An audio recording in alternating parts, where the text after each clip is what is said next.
fusión con María de México y o que estamos trasladando os coloquios ao longo da mente. Vale? Bueno, pois, como xa mencionei, as miñas intervencións son breves, que para min sempre foi unha oportunidade de traballar con Jerónimo, decir que a colaboración con Jerónimo é fruto dunha actividade que promoveu no seu día Xur de Galicia de xuntarnos a todos os que traballábamos en algo. E nos xuntaron, e logo nos juntamos o día seguinte, o lunes seguinte, isto era o xoves ou un venres, e Jerónimo vai a contar que estamos facendo dentro da Universidade da Coruña e en parte o que podemos facer todos conjuntamente.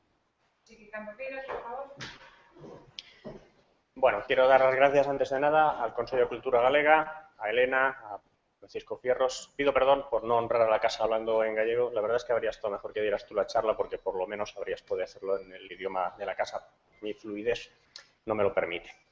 Entonces, esta charla tiene que ver con la modelización matemática de ríos y voy a hablar primero en unos términos genéricos, incluso una introducción así un poco histórica, como el resto de mis compañeros, y después me voy a centrar en un modelo concreto, que es el que desarrollamos junto con Elena y más gente. Como hay que empezar por algún lado, voy a hacer una brevísima, espero, reseña histórica. Entonces, a ver, el agua se viene trabajando y bebiendo y manipulando desde siempre, evidentemente, ¿no? Y hay vestigios de obras hidráulicas, pues en Egipto, en China, en todas las civilizaciones, evidentemente. Pero por empezar por algún lado, dado que nosotros tenemos una cultura en concreta, pues quizá podríamos empezar por Arquímedes, básicamente porque además de gestionar cosas físicas, enunció un principio un poco abstracto, si se quiere, que es el principio de Arquímedes, y que no habla de una obra en concreto ni de un viaducto en concreto, sino de una propiedad concreta de los fluidos. Entonces, bueno, pues cuando un cuerpo se sumerge en un fluido pasan unas cosas determinadas y eso es extrapolable a todo el mundo. Y entonces, no sé si es la primera, pero desde luego es una de las primeras y muy reconocibles leyes físicas que se pueden poner en formato matemático y que alude a lo que podríamos llamar la hidráulica. Voy a pasar con esto porque si no... Posteriormente, civilizaciones posteriores han avanzado mucho en obras hidráulicas. Si ahora tuviéramos que hacer el acueducto de Segovia, seguramente nos costaría porque no es una obra trivial ni ahora y no lo haríamos como hoy. Y nuestros compañeros árabes pues también dejaron en España vestigios importantes de sabiduría hidráulica. Son importantes, yo soy ingeniero y los admiro, pero no hay detrás esa ley física que nos permita avanzar desde un punto de vista abstracto. Digamos que se trata de buenas prácticas, buenísimas prácticas, pero quizá falta esa pequeña abstracción. La Edad Media la vamos a liquidar por la vía rápida y llegamos al Renacimiento y ahí un poco calentamos otra vez de motores y de nuevo nos encontramos con grandes sabios muy sabios, que proponen actuaciones, reglas de buenas prácticas, cosas de aplicación directa. Leonardo, por supuesto, otros menos conocidos, como Juan Alcurriano, que tiene una calidad en este ámbito similar, pero tenemos que avanzar un poco hacia el siglo XVII para encontrar de nuevo ya abstracciones. Entonces ahí sí que aparecen principios que todos conocen, el principio de Pascal, que nos habla del componente isótropo de la presión, principios de Torricelli, que nos habla de la presión atmosférica, que nos habla de algunas componentes de la energía, y en el siglo XVIII las cosas ya se empiezan a poner un poquito más serias, porque la mecánica de fluidos, la hidráulica, es una parte de la mecánica global, y la segunda ley de Newton, que aparece en ese sello, pues después, otros años como Euler, la transforman en leyes que ya tienen una forma que entendemos como ecuaciones matemáticas, un lenguaje matemático. Estos sabios del siglo XVIII también empiezan a trabajar en otros ámbitos menos globales y algo más parciales, pero muy importantes. Por ejemplo, el comportamiento de los fluidos newtonianos y la formalización del concepto de viscosidad, pues también ya tiene unos añitos.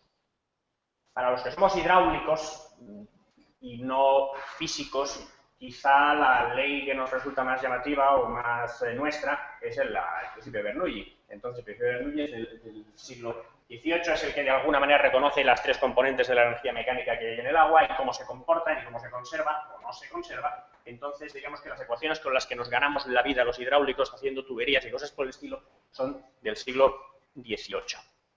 Es verdad que en el siglo XVIII faltaban matices a esas teorías, ¿no? Entonces, durante el siglo XIX, por un lado, y digo por un lado a propósito, aparece gente que trabaja de un modo muy formal, pues está Stokes, se han mencionado antes las ecuaciones de Navier-Stokes, que es como clave de toda la estructura. Pero bueno, por un lado están esos hidrodinámicos que trabajan sobre la física del proceso y formalizan, y por otro lado hay gente de, digamos, menor categoría formal, por decirlo así, que son los hidráulicos, que son gente de más aplicación práctica. Yo les llamo, me permito decir que son de menor categoría formal, porque si me tuviera que poner en cualquiera de las dos categorías, claramente yo estaría de este lado, soy ingeniero y asumo mis limitaciones formales, ¿no? Entonces, pues, por ejemplo, Robert Manning, que sintetizó a partir de unas fórmulas más o menos practiconas lo que se llama la fórmula de Manning, que no llega ni a la categoría de ecuación, pues esta fórmula de Manning sigue implementada, como veremos, en los modelos más actuales. Y después pues hay, digamos, otras aplicaciones u otros sabios que desarrollaron mediante el método puramente empírico, ¿no? Entonces, en el siglo XIX, además, la ciencia es así, que por un lado está el conocimiento analítico, por otro lado está el conocimiento empírico, y sin llegar a las manos hay un cierto alejamiento entre las dos posturas.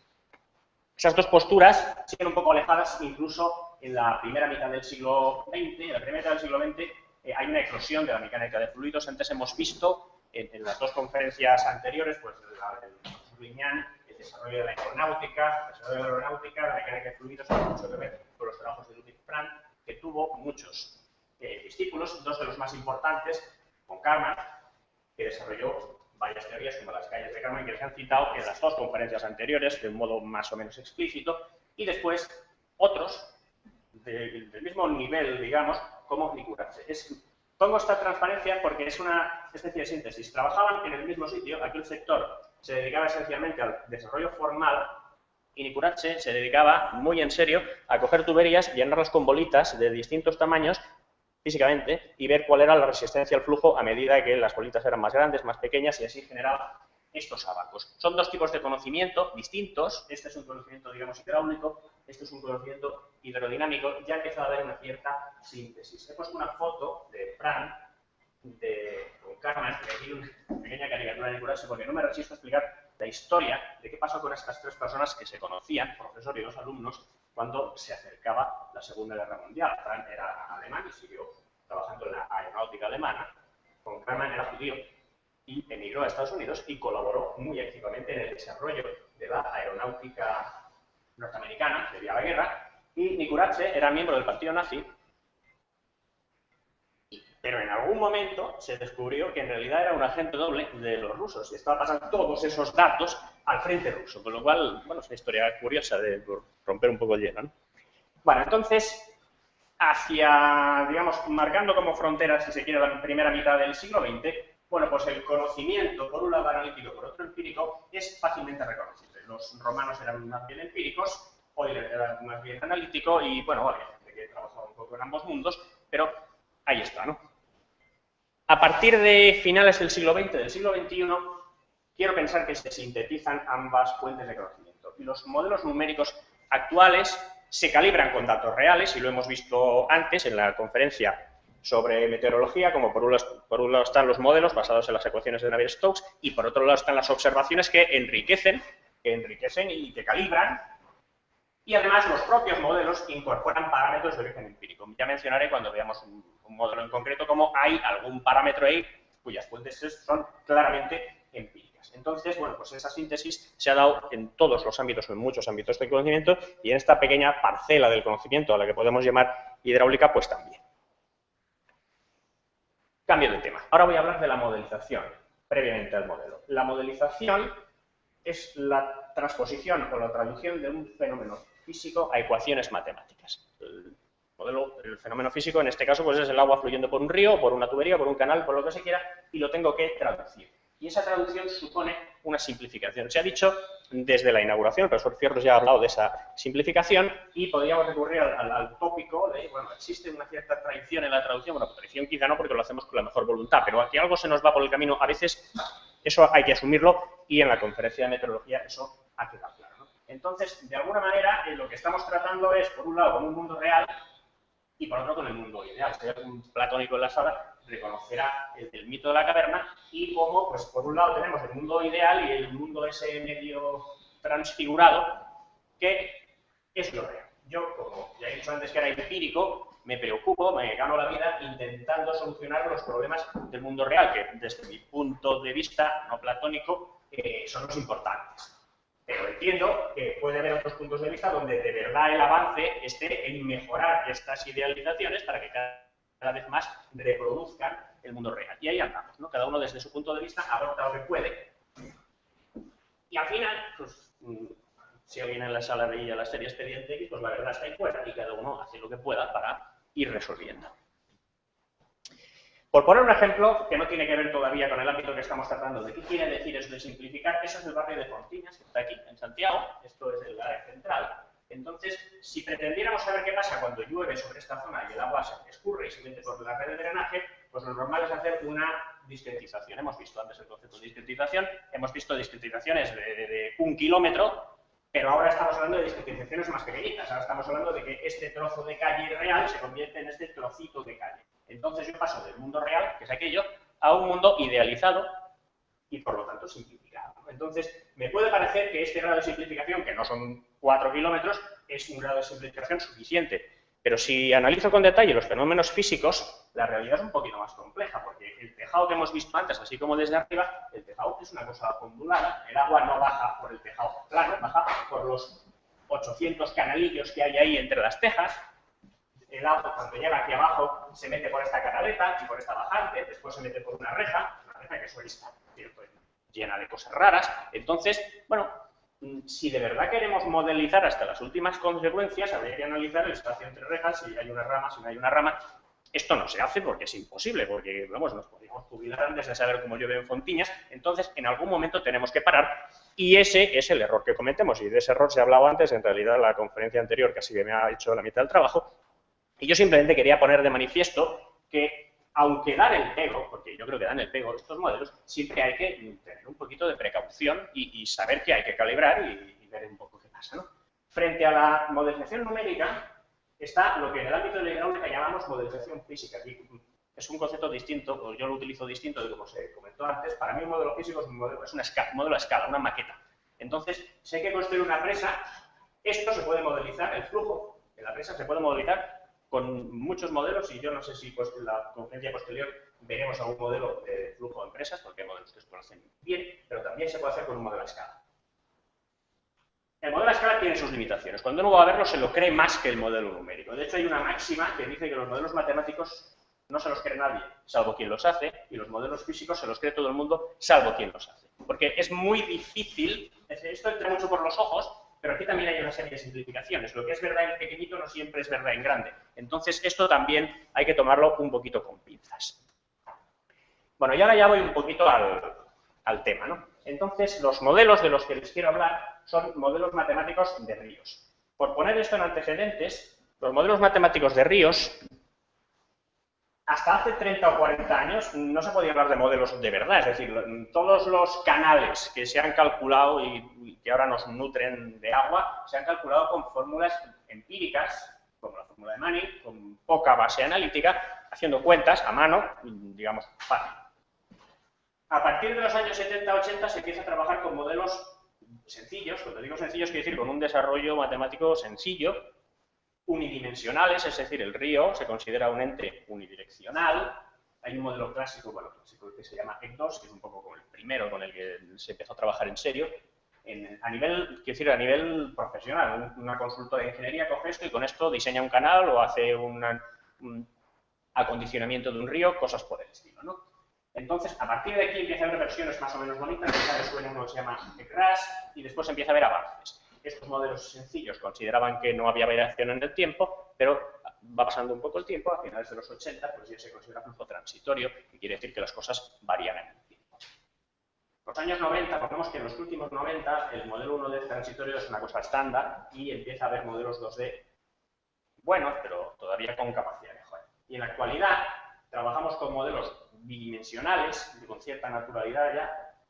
Se empieza a trabajar con modelos tridimensionales, en algunos ámbitos en concreto.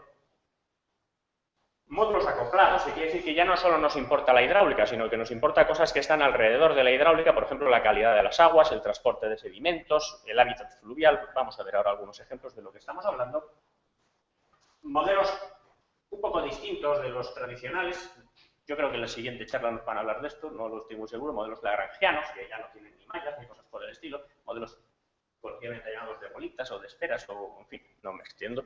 Entonces, realmente ha habido una evolución en 30, 40 años espectacular. La capacidad de cálculo también ha crecido de forma exponencial, sin ordenadores potentes esto sería imposible, y lo que yo tiendo a no dejarme llevar por el oropel, digamos. Entonces, modelos bonitos hay muchos. Que lo que nos digan sea cierto depende de que los datos que le estemos dando sean ciertos o no sean ciertos. Es decir, se puede conseguir un modelo que da resultados bonitos y que no se parezca en nada a la realidad. Y para eso no hay que deslindarse del mundo físico. Es decir, si tengo un modelo, tendré que calibrarlo y ver si da lo que tiene que dar, ese tipo de cosas.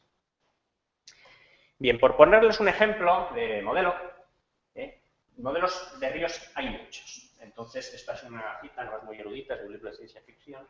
Entonces, esto lo que viene a decir es, hay muchos modelos, pero este es el nuestro, le tenemos mucho cariño y por eso lo explicamos, ¿no? Entonces, este modelo es fruto del trabajo conjunto de muchos grupos de investigación, del grupo Flumen, de la Universidad Politécnica de Cataluña, del grupo de nuestro grupo, de la Universidad de Coruña, del grupo de Santiago, Elena aquí presente, el CEDEX y el CINE, también en la Politécnica de Cataluña. Entonces, pues todos juntos, cada uno con una parte del tema, pues hemos fabricado un modelo. Y este modelo se llama Iber y se puede bajar gratuitamente de esta web, se llama Iberaula, y es un modelo que se usa mucho. Yo creo que se usa bastante, ¿no? Entonces, querría explicarles más o menos qué hace ya y qué va a hacer en un futuro inmediato. Entonces, consideramos el cálculo básico, que es lo que ahora mismo se puede bajar, todo aquello que tiene que ver con la hidrodinámica, es decir, en un río, en una zona de estuario, allá donde el modelo se considere que está en su ámbito de aplicación, pues el modelo permite saber cuál es la distribución de velocidades, cuál es la distribución de niveles, e entenderemos un poco eso a medida que vayamos avanzando. En algunos casos hay que ser un poco fino, lo mencionaremos, a la hora de evaluar la turbulencia. Ya hemos hablado mucho de la turbulencia genera una disipación de energía, esa disipación de energía se puede evaluar de un modo grosero o de un modo fino. Hay veces que hay que evaluarla de un modo fino y si se requiere esa capacidad, el modelo la da. Y después, en el ámbito fluvial, si estamos hablando de inundaciones, por ejemplo, el efecto de una inundación en Orense, si se rompiera, Dios no lo quiera, los embalses que tiene encima del río. Bueno, pues si queremos saber de verdad qué pasa, no basta con el flujo de agua, hay que ver un poco el flujo de sedimentos, porque bueno, hay una erosión, entonces hay un flujo acoplado, digamos, entre el agua y los sedimentos, y eso pues también es una aplicación que está, y a medida que vamos poniendo esas y otras, los cálculos se van haciendo más complejos. ¿Cuáles otras también tenemos, aunque no estén colgadas en internet? Bueno, pues mezclas raras de sedimentos, cuando no son todos iguales, estabilidad de márgenes. Sobre estas no voy a hablar mucho, pero sobre estas quizás sí hablo un poco. Las que tienen que ver con la calidad de las aguas, que son ecuaciones que van adicionándose pues para saber si tengo un vertido, esto es Ferrol, si tengo un vertido aquí pues por saneamiento, pues cómo ese vertido genera contaminación en la ría de Ferrol, por ejemplo, o las que tienen que ver con determinación de caudales ecológicos, a las que llamamos hábitat fluvial. Si yo extraigo caudal de un río para usarlo en una mini central, el caudal que queda es suficiente para que los peces vivan decentemente, pues eso también se puede analizar. La base, desde luego no les voy a comentar estas ecuaciones, pero pongo aquí a Oliver porque las ecuaciones que hemos visto antes fugazmente no se diferencian mucho de estas. Estas se pueden considerar una simplificación de las ecuaciones de Navier-Stokes, se llaman ecuaciones de aguas someras, son válidas cuando, hablando rápido, cuando los calados son pequeños en comparación con las anchuras de los ríos, lo cual es habitual. Pero vamos, lo básico, lo conceptualmente básico ya estaba inventado en la época de Euler. Y todo lo demás han sido, bueno, mejoras notables en algunos casos, mejoras fundamentales si se quiere, pero el esqueleto es de esa época, ¿no? Se considera que la distribución de presiones es hidrostática, ese concepto lo podríamos ir a buscar hasta Arquímedes prácticamente, y después aquí hay algunos términos entre los que no voy a parar, pues estos que hablan de la viscosidad turbulenta, los que hablan de las tensiones que mencionaremos brevemente. Esta parte de la explicación, como ya se ha explicado antes también, no requiere mayor explicación, ¿no? Cuando uno analiza un canal o un río, básicamente lo que hace es dividirlo en celditas, a las que podemos llamar de muchas maneras, dependiendo del esquema. En este caso les llamamos volúmenes finitos, porque es el tipo de discretización que se hace. Entonces, esas ecuaciones que hemos visto antes se resuelven dentro de una celda y después con las celdas contiguas se analizan las interacciones.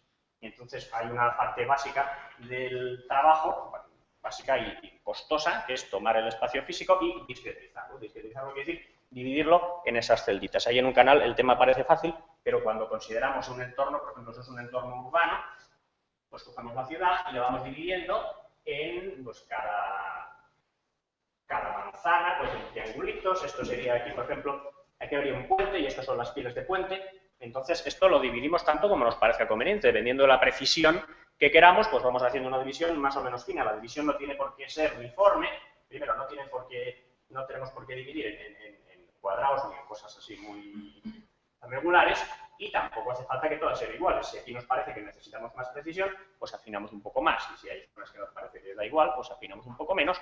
No se nos puede ir la mano, se decía antes, no puedo tener aquí un triangulito de 1 kilómetro y al lado un triangulito de 1 milímetro, porque eso no funciona, pero bueno, digamos que dentro de unos órdenes afino más o afino menos. Y en cada una de estos triangulitos, que al final podemos tener centenares de miles o millones, calculo esas ecuaciones que hemos visto antes y después las interacciones, lo cual me genera, digamos, una cantidad de ecuaciones a resolver simultáneamente importante.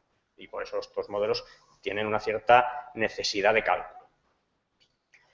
Y después aparecen cosas que dificultan un poquito más. Claro, si estamos analizando un modelo en el que hay zonas que se inundan y se dejan de inundar, aparecen aquí a veces elementos que uno no sabe muy bien si están secos o están mojados. De hecho, están medio secos, medio mojados. Y el no trabajar bien en esas zonas puede generar algunos problemas. Entonces hay que hacer, bueno, pues pequeñas correcciones o digamos, pequeñas adaptaciones del modelo para que esos frentes de secado mojado no nos perturben el resultado. Eso es, digamos, una complejidad adicional. Para ver que eso funciona bien, pues lo que hacemos es ir a sitios donde la gente ha medido. Esto es un estuario que está en Inglaterra, que hay muchas mediciones de gente que ha ido y físicamente ha medido pues, el campo de velocidades, el campo de calados, y comprobamos que nuestro modelo realmente reproduce la realidad. Y hasta que no lo demostramos unas cuantas veces no nos lo acabamos de creer. A los modelos hay que indicarles cuáles son las fuerzas. Hay algunas fuerzas que son evidentes, como por ejemplo la gravedad, que es una fuerza fundamental, pero después hay esfuerzos como por ejemplo el rozamiento con el fondo. El rozamiento con el fondo se evalúa, por ejemplo, con estas ecuaciones.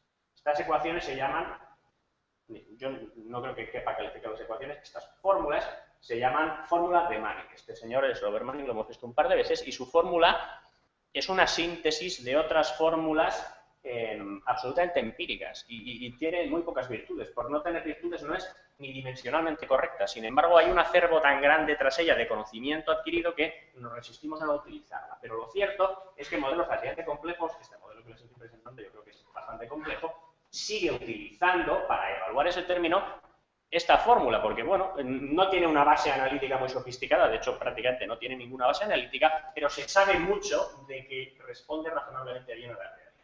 Evaluar adecuadamente cuánto vale este coeficiente de Manning, en mi opinión, es lo más difícil, o una de las cosas más difíciles de todo el proceso. Engarzar las ecuaciones en sí, hombre, tienen cierta complejidad, pero es una cosa clara. Saber cuánto vale el coeficiente de Manning de un río no está claro. Uno no va por el río y hay un mojón ahí que pone aquí vale tanto, aquí vale, no se sabe. Y es difícil. Y si me equivoco, se nota. Entonces, bueno, eso es un poco, no es trivial, digamos.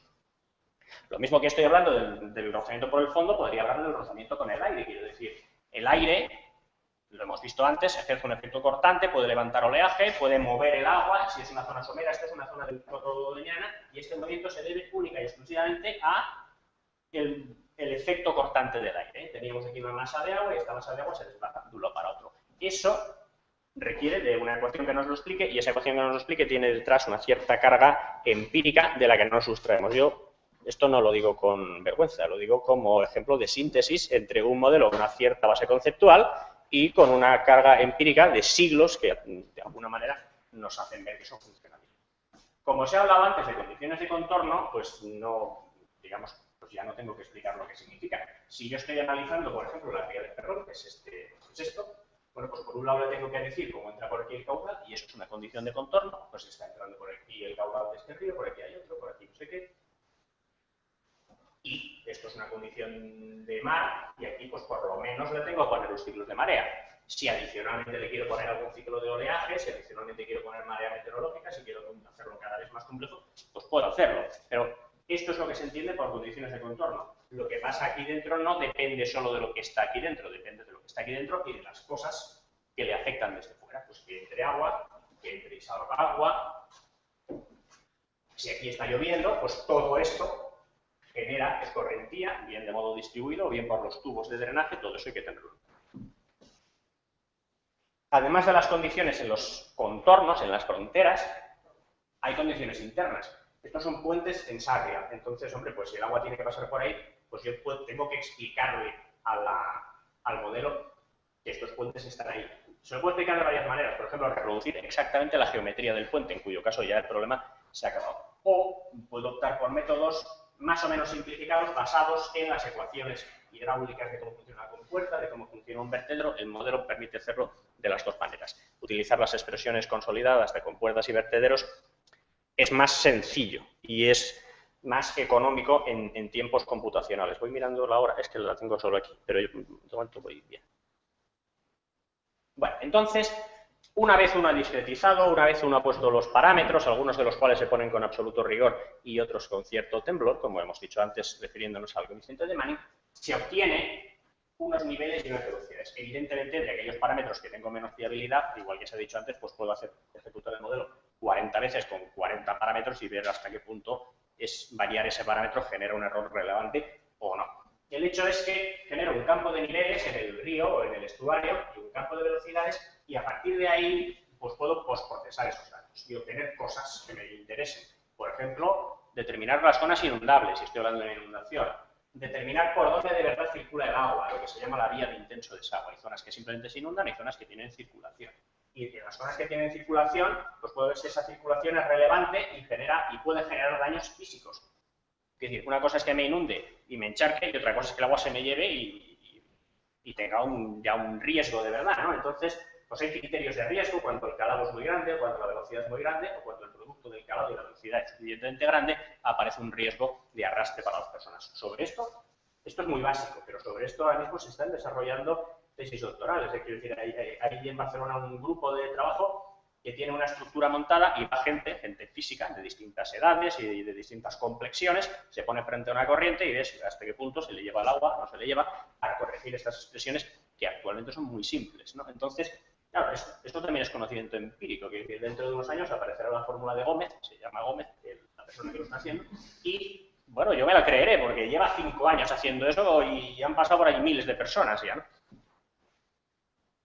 Entonces, con esos criterios, pues esto es área, y ahí están los puentes que hemos visto antes, entonces, pues para una avenida de periodo de retorno de 500 años, pues esto sería la zona inundable con distintos calados y con los criterios de riesgo, no los de Gómez todavía, sino los que he mencionado, pues estas zonas son zonas que, bueno, pueden tener un cierto riesgo.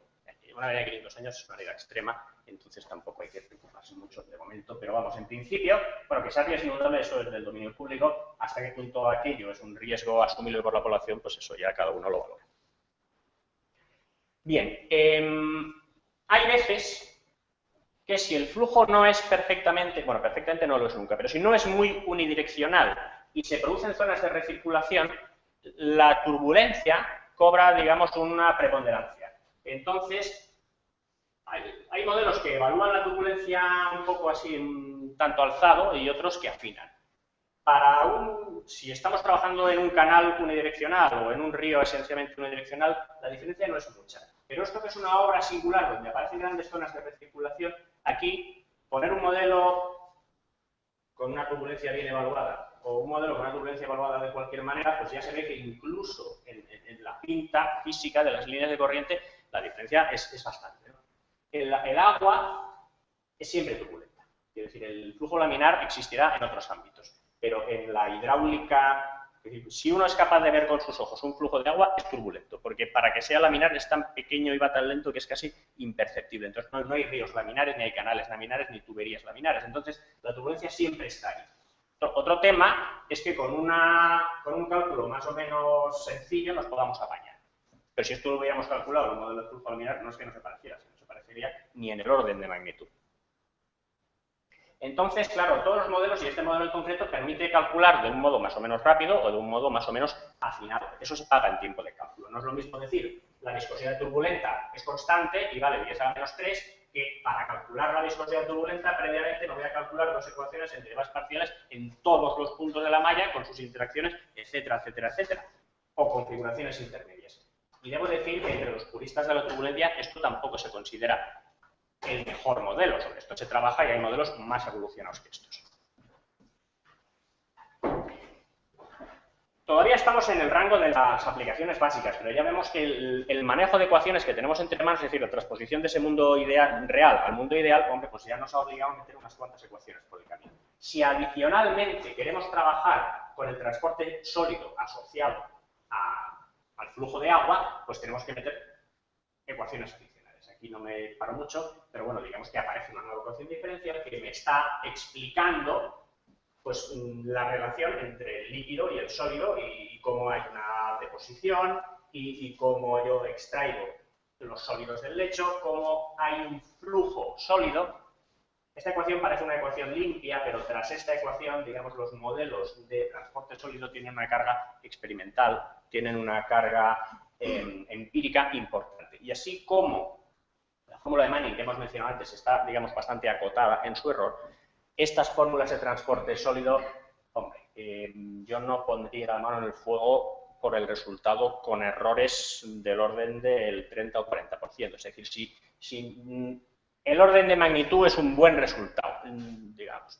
Entonces, si esto da 30 y después medimos si da 45, eso es un éxito, porque realmente estamos hablando de procesos complejos sobre los que posiblemente todavía no sabemos lo suficiente. No sabemos lo suficiente a pesar de que llevamos más de 100 años en el tema. De nuevo, una anécdota un poco graciosilla que se menciona mucho. El hijo de Albert Einstein se dedicó a este tema y su padre, Einstein propiamente dicho, le recomendó que no se metiera en esto porque esto era muy complicado. Entonces eso ya un poco una idea de la magnitud de la tragedia esperable, ¿no? Bueno, hasta aquí los módulos, digamos, que nos permiten obtener resultados del tipo por un canal, por un río, por un estuario, incluso en un entorno más o menos urbano, si hay una inundación, qué sucede, cómo se mueve el agua, si hay riesgo, cómo se mueve también el sedimento. Y por encima de eso, es decir, aprovechando toda esa información, hay otros modelos que están trabajando o que pueden trabajar. Modelos que nos pueden parecer interesantes. Por ejemplo, de modo instrumental, un modelo térmico, es decir, si el agua es calentada esencialmente por el sol, pues cómo eso afecta al flujo y cómo eso, sobre todo, afecta a los modelos de calidad de las aguas. En el fondo, el modelo térmico es casi, lo consideramos casi, un modelo instrumental porque hay algunas cosas vinculadas a la calidad de las aguas, como por ejemplo la desaparición bacteriana, que depende mucho de la temperatura del agua y si hay sol o si no hay sol. Por decirlo así, por los coliformes provocados por el agua residual en una ría, no se mueren igual cuando hay sol que cuando no hay sol. Cuando hay sol se mueren antes y cuando no hay sol tardan más en morir, y eso es un dato muy relevante. Bien, entonces voy a presentar brevemente, y ya enfilando la recta final, algunos de esos modelos acoplados que ya trabajan, digamos, sobre el modelo hidráulico. Es decir, dado que yo tengo el campo de velocidades y el campo de profundidades, que es lo que me ha costado bastante esfuerzo, ahora la verdad es que no me cuesta mucho plantearme modelos de hábitat fluvial. Esto lo que quiere decir es, si yo sé que aquí tengo un cierto flujo, un pez que quiera remontar por aquí, ¿se siente cómodo? Esa es un poco la pregunta. Es decir, ¿tiene calado suficiente? ¿Tiene velocidad suficiente? ¿Es una velocidad que le agrada? ¿Es una velocidad que le incomoda? Entonces, aquí aparecen conceptos como índices de conformidad a la velocidad, a la profundidad, al sustrato. Hay veces que los peces necesitan, hay veces no, casi siempre necesitan un tipo de sustrato, pues por ejemplo para poner los huevos o para sentirse cómodos. En fin, estos índices de conformidad se pueden llevar hasta el infinito. Este es un campo en el que yo no soy experto, pero los biólogos van definiendo una batería de índices que de alguna manera, en conjunto, cuando los vinculo todos, por ejemplo multiplicándolos con cualquier operación, me dan una idea del grado de confort del pez. Entonces, para ello, los biólogos, que son los que se dedican a esto, nos proveen de datos empíricos, de nuevo, sobre estos índices, curvas de preferencia y idoneidades. A mí cuando los biólogos me explican cómo calculan estas curvas, bueno, pues también apelo un poco a eso de que no hay que sacarles decimales, es decir, estamos hablando de, bueno, un orden de magnitud, ¿no? Pero bueno, lo cierto es que lo que dice aquí, por ejemplo, esto es para la velocidad, pues lo que dice es que en fase de adulto, pues a una trucha le gusta vivir esencialmente en velocidades, un 100% de confort, entre 40 y 60 centímetros por segundo, que más allá de 1 metro por segundo ya no se siente cómoda, pero el tema es que se muera o no pueda remontar. Estamos hablando de sentirse cómodo. Después hablaremos de qué pasa en situación de estrés, ¿no? Entonces, bueno, pues para cada fase de desarrollo del pez se nos proponen estas conformidades. Y eso nos permite a nosotros establecer, digamos, el nivel de confort como producto de todas ellas en un tramo de río para un caudal determinado. Pongamos que este es el caudal de modo natural del río. Si yo decido extraer aquí caudal para hacer una central y en lugar de tener 15 metros cúbicos por segundo tengo 3, el nivel de confort baja, claramente. Entonces, esto, que se llaman métodos hidrobiológicos de cálculo de caudales ecológicos, esto ahora mismo está impuesto en la legislación española. Es decir, un cierto porcentaje de los cálculos hay que hacerlos así. Y además el que hizo la legislación española, yo creo que fue una persona un poco echada para adelante porque dijo que esto preferentemente habría que hacerlos con modelos bidimensionales, como este. Pero es que tampoco hay tantos modelos bidimensionales que hagan esto, ¿eh? Quiero decir que esto es un nivel de precisión ya un poco, en fin, desde luego supera mucho lo que se hacía antes. El caudal ecológico hace unos años se hacía diciendo, bueno, si aquí hay 15, como mínimo un 10%. ¿Motivo? No entremos en detalles. Entonces, entre aquello y esto, ya veis que hay unos cuantos saltos conceptuales. Bueno, esto sería un poco lo mismo. Y aquí nosotros también podemos llevar esto a otros niveles digamos, de precisión. Esto, por ejemplo, es el río. Aquí hay una presa, aquí hay una escala para que suban los salmones o las especies que consideremos convenientes. Y entonces lo que hemos hecho es coger el modelo. En todo lo que no es la escala de peces trabajamos con un cierto orden de figura, pero en la escala de peces refinamos. Ahí se ve el grado de refino, digamos, en la malla, y realmente la escala de peces la estamos haciendo con una precisión brutal. ¿Por qué? Pues porque en la escala de peces el flujo es muy raro. Hay muchos vórtices, hay mucha turbulencia, y a mí me interesa saber si el pez va a remontar exactamente por donde cuadra, ¿no? Entonces, podemos anidar un modelo muy fino a un modelo más grosero. Y aquí, además, puedo imponer otras condiciones. Aquí no me hace falta que el pez esté cómodo como si tal cosa. Aquí le puedo exigir un poco más. Entonces, aquí, en lugar de poner curvas de confort, lo que pongo son curvas de estrés. Es decir, pues tú eres capaz de subir o no eres capaz de subir.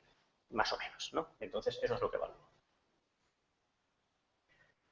Como he dicho antes, el módulo térmico tiene entidad propia y es muy complejo porque estamos analizando pues, radiaciones, transferencias de calor, etcétera. Pero desde nuestro modesto punto de vista, con la orientación que nosotros trabajamos, es un módulo instrumental necesario para acoplar después modelos de calidad de aguas. Pese a todo, al final a lo tonto, pues hay que incorporar una nueva ecuación diferencial, sumando a todas las anteriores y va complejizando un poco el asunto, ¿no? Y esto es lo que permite saber, pues por ejemplo, cuando da el sol sobre el río, pues el agua se calienta y después se enfría, ese tipo de cosas. Los modelos de calidad de agua, de lo que nos hablan es, pues hombre, si hay, por ejemplo, en un río, en el río Miño, hay un vertido de agua residual. Ese vertido de agua residual tiene una cierta demanda bioquímica de oxígeno. Eso quiere decir que ahí aparecen, digamos, elementos que van a consumir el oxígeno del río. Bueno, ¿a qué nivel lo consumen? Bueno, pues lo consumen a este nivel, con esta ecuación diferencial. Esta ecuación diferencial tiene unas constantes, estas constantes de degradación, por ejemplo, que también tienen una componente empírica importante y que están sujetas también a un margen de error, y por lo tanto esto hay que calibrarlo. Pero, de nuevo, aquí pues aparece un módulo que tiene que estar combinado con un módulo térmico, que tiene que estar combinado con todos los módulos que hemos visto hasta ahora. Y el módulo del oxígeno ni siquiera vive solo, porque la dinámica del oxígeno y del nitrógeno tienen, digamos, una cierta ligazón, con lo cual, al final, acabamos que de cada cajita de estas, detrás hay al menos una ecuación diferencial por ahí mareando, con lo cual, bueno, el tema se complica mucho. Entonces, tenemos que los modelos de calidad son interacciones complejas. Aquí hay como dos, los patógenos por un lado y los nutrientes por otro, y eso, bueno, pues instalarlo y hacerlo funcionar en un modelo no es trivial, hay muchas constantes empíricas y por lo tanto requieren calibración y tiene un cierto esfuerzo de cálculo. Este es un ejemplo del resultado, estoy acabando, este es un ejemplo del resultado y aquí lo que vemos es como el agua, por ejemplo, pues está saliendo del embalse de Porto de Mous muy fría porque sale a cota baja y cómo se va reoxigenando a medida que va haciendo velocidad. Acabo.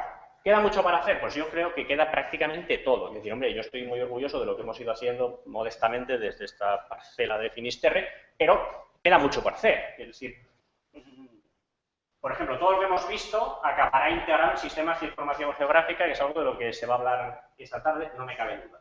Estos modelos que he presentado son modelos bidimensionales. Muchas de las cosas que hemos visto son dudosamente bidimensionales. Entonces, al final, ya estamos trabajando en modelos tridimensionales y estos modelos tridimensionales totalmente acoplados, es decir, con todos esos módulos acoplados, hombre, pues eso no es trivial.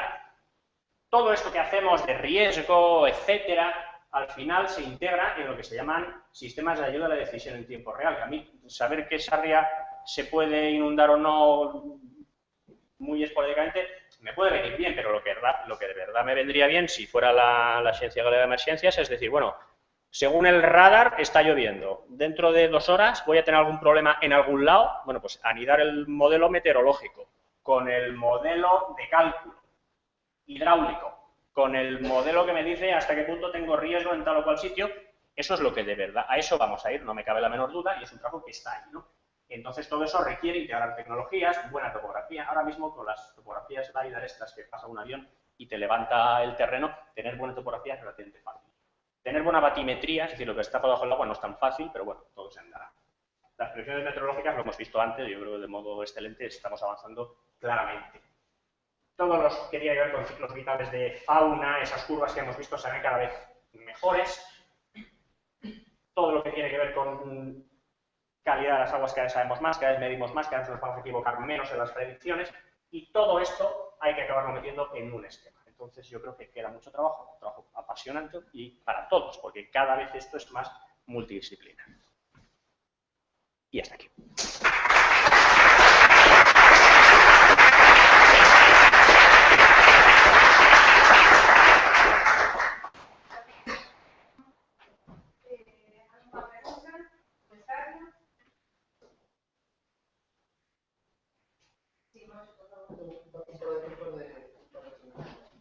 La primera es que dijiste que el modelo está disponible, open source.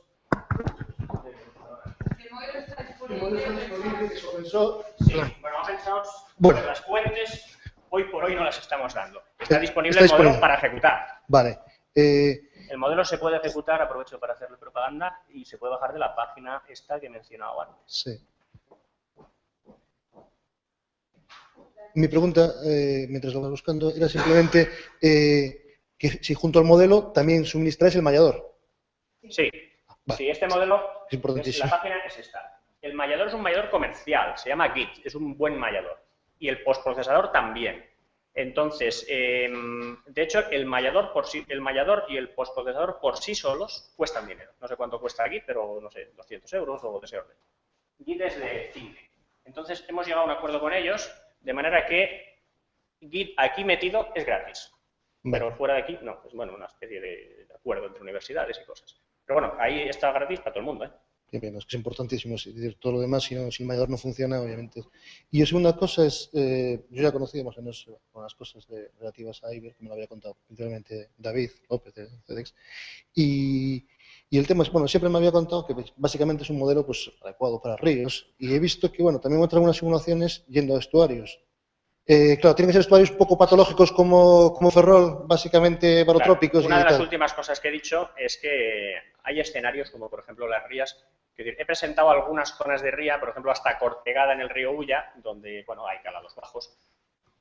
Yo creo que Ferrol es asumible para un modelo bidimensional, pero las rías, es decir, la ría de Arosa en su conjunto es un atrevimiento hacerlo con un modelo bidimensional. Ahí ya estamos trabajando en modelos tridimensionales, el siguiente paso. Nosotros hemos ido trabajando con este y bueno, es un acercamiento, a veces te puedes equivocar mucho. Evidentemente, las rías como tales, ya con profundidad, hay que estudiar los modelos tridimensionales. No me cabe duda. Vale, gracias. Mira, perdona, tuve que salir y me perdí seguro la parte de la pregunta que te voy a hacer. ¿Tenéis en cuenta todo el tema de las escorrentías y los aportes de saturación de tierra de cuando se llena de agua? Si lo tenéis, ¿no? Sí, como pensaba que me estaba pasando de tiempo, he quitado alguna transparencia, pero hay un módulo que también está integrado, que es un módulo hidrológico. Entonces, realmente, las condiciones de contorno, además de flujo en caudal, que llegue por la parte de arriba, también puede ser precipitación directamente. Entonces hay un módulo de transformación de lluvia en escorrentía que tiene en cuenta algunos módulos más o menos sencillos como Horton, Greenham, para establecer cuál es la componente de escorrentía. Vale. No es un módulo de estimación del recurso hídrico, está pensado para ejecución de eventos extremos o cosas por el estilo. Y en ese sentido, ¿tenéis acceso a los datos de las redes de aguas de Galicia, de calidad de aguas, de caudales? Sí, tenemos acceso. Lo que no Sí. hemos hecho es vincular. Esto no está asociado a una base de datos de precipitaciones ni cosas por el estilo. Nosotros, si trabajamos así, es decir, con precipitaciones, normalmente lo que hacemos es generar una precipitación de proyecto, pues yo qué sé, la lluvia de 500 años de periodo de retorno o la lluvia máxima probable o algo por el estilo, y esa lluvia esencialmente sintética es la que ponemos. Podríamos poner la de hoy, si llueve, pero bueno, no es el tipo de trabajo usual. De todas maneras, lo último que he dicho es que todo esto tendrá que acabar vinculado con vuestras predicciones, con vuestras mediciones, con las predicciones del radar y con No, pero todo. no era tanto la lluvia como las redes de medida de calidad de aguas de agua de Galicia. Las redes de medida de calidad de aguas, del SAICA. No, el CABE, la red CABE de aguas de Galicia, no la del Estado, la de Galicia Costa. Sí, tenemos acceso a las redes de Galicia Costa y a las redes de Miño-Sil, de ambas. De hecho, trabajamos con este modelo, hemos trabajado mucho, sobre todo con aguas de Galicia. De hecho, todos los estudios que se han hecho para saneamiento, los planes de saneamiento, la zona cercana a los saneamientos se han modelizado con esto. Lo que tiene que ver con el estudio de saneamiento en sí se ha hecho con InfoWorks, que es un modelo de ciudad, por decirlo así, y la gente de Aguas de Galicia son los que manejan estos datos. Entonces, bueno, sí. Y también con Miño-Sil, ¿eh? Los datos de Sarria, de hecho, son reales.